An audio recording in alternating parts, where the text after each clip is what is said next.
Hi friends, আপনাদের কাছে আজকে বিস্তারিত বেলডাঙ্গাতে যে খোদাবক্স সাহেবের জমিদার বাড়ি পুরনো ঐতিহ্য সেটা তুলে ধরার চেষ্টা করছি। বলছি দাদা, আমরা এসেছি বেতডহরি থেকে। এই যে বিল্ডিংটা কতদিনের বয়স হবে? এটা 200 বছর হবে মিনিমাম। 200-300 হবে। হ্যাঁ, 200 বছর হবে।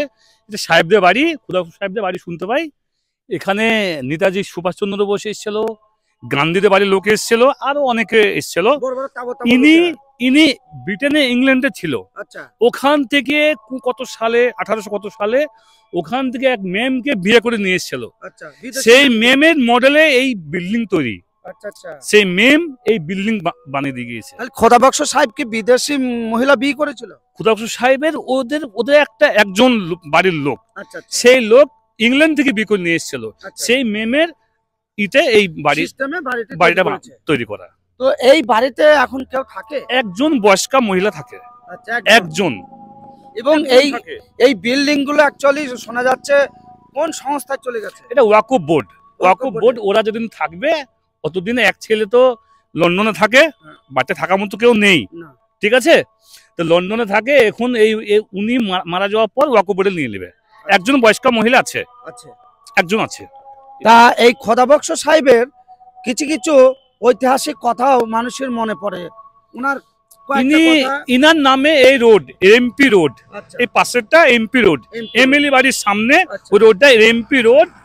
উনি শুনতে পাই এমপি ছিল, আমরা তখন দেখিনি, আমার বাপদাদার মুখে সব শোনা। ওই এমপি ছিল উনি, ওনার খুব দাপট ছিল, উনি ইংলিশম্যান ছিল, খুব সবার সঙ্গে সম্পর্ক ছিল। বাস এইটুকু আমরা শুনেছি। এবং শোনা গেছে বেলডাঙ্গা থেকে ট্রেন ছেড়ে চলে গিয়েছিল পলাশ অব্দি।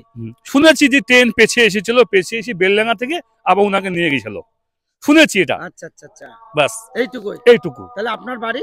আমার বাড়ি এই বেলডাঙ্গা মধ্যমপুর। আচ্ছা। আমি এখানে এমএলএর বাড়ির সামনে চায়ের দোকান করি, ভাত খাই। আপনার নাম? আমার নাম ঈশানবী। তো আপনারা শুনতেই পেলেন, ঈশানবী ভাই এই যে খোদাবক্স সাহেবের যে বিষয় এবং এই বাড়ির সম্বন্ধে যতটা জানেন আপনাদের সামনে ততটাই কিন্তু খুলে বললেন। এবং এই যে বিস্তারিত ঐতিহাসিক চিত্র বেলডাঙ্গার বুকে আজও স্মৃতি হয়ে আছে, সেটা কিন্তু মানুষের মনে কোণে আজও জেগে ওঠে।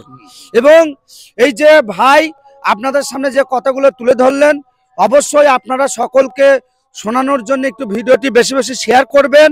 এবং আপনারাও যদি মনে করেন আসবো, অবশ্যই চলে আসতে পারেন। এই ভাইয়ের কিন্তু এই বিল্ডিং এর একদম সংযুক্ত চায়ের দোকান।